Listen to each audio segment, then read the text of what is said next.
За та бидний өдөр тутамдаа тогтмол хэрэглэдэг зурагт, таблет, компьютер, гар утас зэргээс UV буюу одоо хит ягаан туяа ялгардаггүй, харин blue light буюу цэнхэр гэрэл ялгарч байдаг. За цэнхэр гэрлийн нөлөө нь яадаг вэ гэхээр нүдийг ядраах, энэ нь болохоор нүд бүрлзэх, юмсыг бүдэг харах, аргах, толгой өвдөх зэрэг зориурыг тухайн хүндээ өгдөг.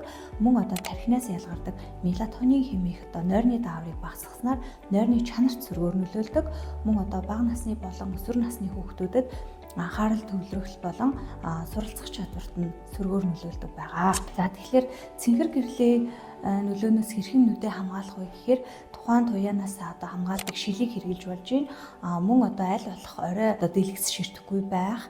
Хэрвээ ямын шаардлагатай тохиолдолд бол дэлгэцийн гэрлийг багасгаж, орчны гэрлийг тодруулж, night mode тохиргоон дээр тохируулах шаардлагатай. Дэлгэц ашиглах үедээ та 20 минут дэлгэц ширтсэн бол 20 секунд алсын зээнд одоо ширтэж нүдээ амрааж байх шаардлагатай. Мөн одоо хүнд ямар нэгэн зүйлд анхаарлыг төвлөрүүлж удаан ширтэх үед нүд анивчих хөдөлгөөнийг мартсан байдаг. Тэгэхээр нүдээ ойр ойрхон одоо анивчиж нүд хуурайшгаас сэргийлэх хэрэгтэй.